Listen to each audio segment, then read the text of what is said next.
Good morning students. मैं शशि रतन संत Michaels academy से 11th class की अंतरा भाग 1 से मैं आप लोगों को देव की कविता पढ़ा रही थी। मैंने इसके पहले देव के 2 कविता हंसी की चोट और सपना मैंने 2 वीडियो आपको बनाकर भेज दिए हैं। आज देव के द्वारा रचित तीसरी कविता उनका दरबार पढ़ेंगे। इसके माध्यम से कवि हमारे समक्ष कौन सी बातें रख रहे हैं ये हम समझेंगे, लेकिन उसके पहले हम लोग दरबार का इंट्रोडक्शन देख लेते हैं। इस सेवैये में कवि देव ने अपने समय के दरबारी तथा सामंती वातावरण पर करारी चोट की है। यहाँ पर जो सामंती वर्ग हैं उन पर ये करारा चोट है। ये कविता दरबार कविता है ना। इसमें कवि देव ने अपने समय के यानी कि उनके समय में जो दरबारी तथा सामंती वातावरण था ना, उसी पर ये करारा चोट है ये कविता। तो आइए कविता के माध्यम से हम समझने का प्रयास करें। साहिब अंद मुसाहिब मुख सभा बहरी रंग रीझ को माच्यो भूलियो तहाँ भटकयो घट अवघट बुढ़ीबे को काहू कर्मना बाच्यो।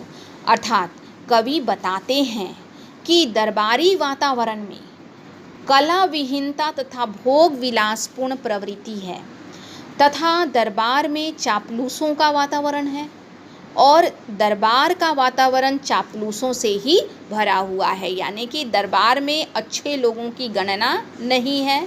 जो लोग दरबार में चापलूसी करते हैं, चापलूस लोग हैं, उन्हीं लोगों का वहाँ पर बोली है। यानी कि पूरा वातावरण दरबार में चापलूसों से भरा हुआ है। कला के पारखी वहाँ पर नहीं के बराबर हैं। अर्थात कला का महत्व वहाँ नहीं है। यानी कि आप अगर कला से पूर्ण हैं तब भी आपका वहाँ कोई महत्व नहीं है। लेकिन अगर वहाँ पर उस दरबार में चापलूस लोग हैं जो चापलूसी करते हैं राजा की, तो वहाँ उनकी खूब वैल्यू होती है। इसलिए जो चापलूसी करता है राजा को वही पसंद भी आता है। यानी कि राजा भी चाहते हैं कि जो चापलूस लोग हैं, जो हमारी केवल बड़ाई मुख पर हाँकते रहते हैं, बस राजा भी वैसे ही लोगों को पसंद करते हैं। दरबार में गुणों को नहीं, चापलूसी को श्रेष्ठ माना जाता है। यानी कि दरबार में जो चापलूस लोग हैं उन्हीं को महत्व भी दिया जाता है। गुण के गुणी व्यक्ति को वहाँ कोई महत्व नहीं मिलता है। भेष ना सूझियो कहियो समझयो ना बतायो सुनियो ना कहा रुचि राचियो देव तहाँ निबरे नटकी बिगड़ी मति को सगरी निसी नाचियो। अर्थात सभी लोगों पर भोग विलास और राग रंग का रंग चढ़ा है, इसलिए राजा और दरबारी इत्यादि अंधे बने रहते हैं। ऐसे दरबारी वातावरण में गुण और कला की बात करना ही व्यर्थ है, क्योंकि जो गुण को नहीं समझता उसके सामने अपने गुण का कोई महत्व भी नहीं होता है। यानी जो पारखी होते हैं, जो लोगों के गुण को समझ सकते हैं, वही उनकी वैल्यू दे सकते हैं। लेकिन यहाँ पर राजा जो हैं, इनके दरबार में चापलूस लोग भरे हुए हैं और राजा उन्हीं चापलूसों के इर्द गिर्द घूमते रहते हैं। उनके अंदर गुणी व्यक्ति को पहचानने का जज्बा नहीं है। तो रीतिकालीन कवि प्रायः दरबारी ही होते थे। दरबार के कटु अनुभवों को देव ने बहुत ही अच्छे से अनुभव किया है। इस सेवैया में उनका ही वर्णन है। दरबार के साहब अर्थात राजा ज्ञान शून्य, यानी कि ज्ञान तो एकदम नहीं है, ज्ञान शून्य तो दरबारी वाणी रहित है। यानी कि वहाँ पर दरबार में जिसके पास ज्ञान नहीं है ना, वैसे ही लोग हैं। सभा के सदस्य जो हैं वो सब बहरे हैं। अब ऐसे में काव्य का आनंद कैसे लें? यानी कि काव्य को समझने के लिए पारखी लोगों की आवश्यकता होती है, जो काव्य को समझ सकते हैं। वही लोग ऐसे कवि को महत्व देते हैं। लेकिन जो काव्य को समझता ही नहीं है, जिसके कान ही बहरे हैं, जो उस सभा में बैठता भी है तो बहरा बनकर बैठता है, यानी कि उसको तो कुछ समझ आ ही नहीं रहा है, तो ऐसे व्यक्ति के सामने हमारी कला की कोई वैल्यू नहीं है। यदि इनके यहाँ भूल से कवि आ गया तो उसे इधर उधर भटकना ही पड़ेगा। यानी कि भूल से भी कोई कवि वहाँ चला गया कि राजा के दरबार में हम आकर अपनी कविता बताएंगे और राजा हमारे काव्य से प्रसन्न होंगे, तो बहुत मुश्किल है। वहाँ पर तो कोई काव्य को समझता ही नहीं है। अगर कोई कवि उस दरबार में आ भी जाता है तो इधर उधर भटकता ही रहता है। उसे काम कौन बताए। वे ना तो कवि को वेशभूषा से पहचानते हैं और ना उनके काव्य को समझते हैं। यदि काव्य की महत्ता बताई जाए तो वे सुनते ही नहीं हैं। तब व्यक्ति कैसे आनंद ले। यानी कविता का आनंद लेने के लिए कविता को समझना पड़ता है, और कविता की समझ दरबार में लोगों को है ही नहीं। कवि को ऐसा प्रतीत हुआ कि जैसे कोई बुद्धिहीन नट सारी रात उस समय नृत्य कर रहा हो जब सब लोग सो रहे हों। यानी कि जब सब कोई सो रहा है, ऐसे में कोई नृत्य कर रहा हो ऐसा लगता है, ऐसा जान पड़ता है। तो बच्चों, दरबारी कविता में कवि देव ने दरबार के कवियों की क्या मतलब वहाँ पर वैल्यू हो रही है। जो कविता नहीं समझते हैं, वैसे दरबार में कवियों की कोई वैल्यू नहीं होती है। इसी को समझाने का प्रयास कवि ने किया है। इसमें कुछ प्रश्न पूछे जा सकते हैं, जैसे कि दरबार सेवैये में किस प्रकार के वातावरण का वर्णन किया गया है।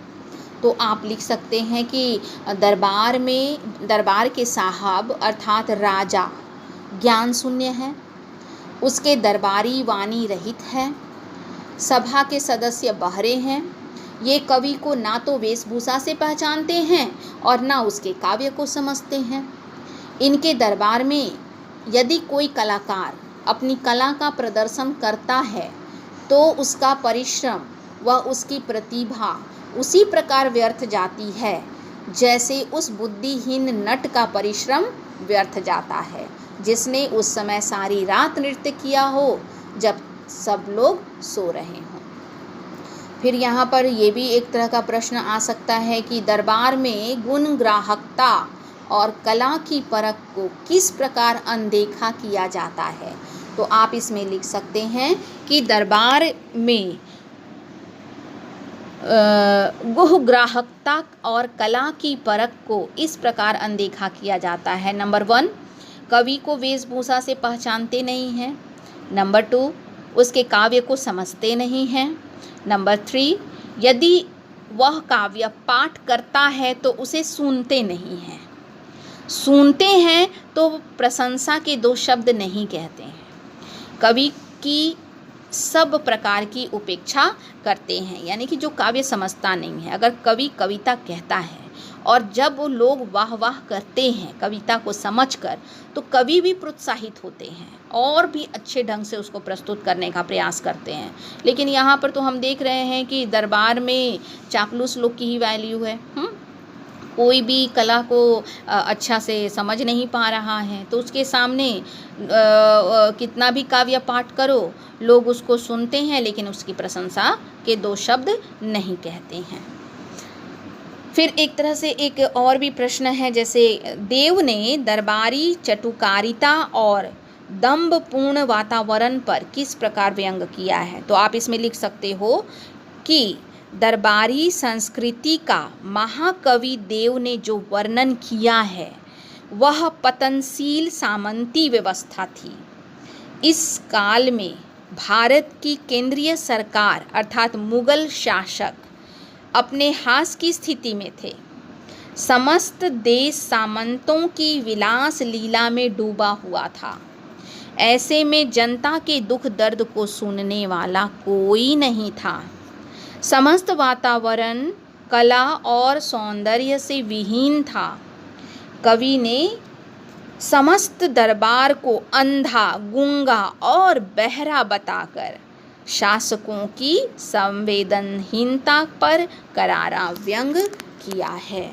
तो बच्चों, मुझको उम्मीद है कि ये दरबार कविता आपको अच्छी तरह से समझ में आई होगी। मैंने इसके कुछ प्रश्न भी आपके सामने समझाने का प्रयास किया है। अब आपको इसमें कोई भी त्रुटि होती है तो मैं महीना में एक बार ऑनलाइन रहूँगी। आप हमारे समक्ष अपने उस प्रॉब्लम को रख सकते हैं कि कहाँ आपको समझ में नहीं आया। आगे हम नेक्स्ट वीडियो लेकर आपके सामने प्रस्तुत होंगे। तब तक के लिए इजाज़त दीजिए। धन्यवाद।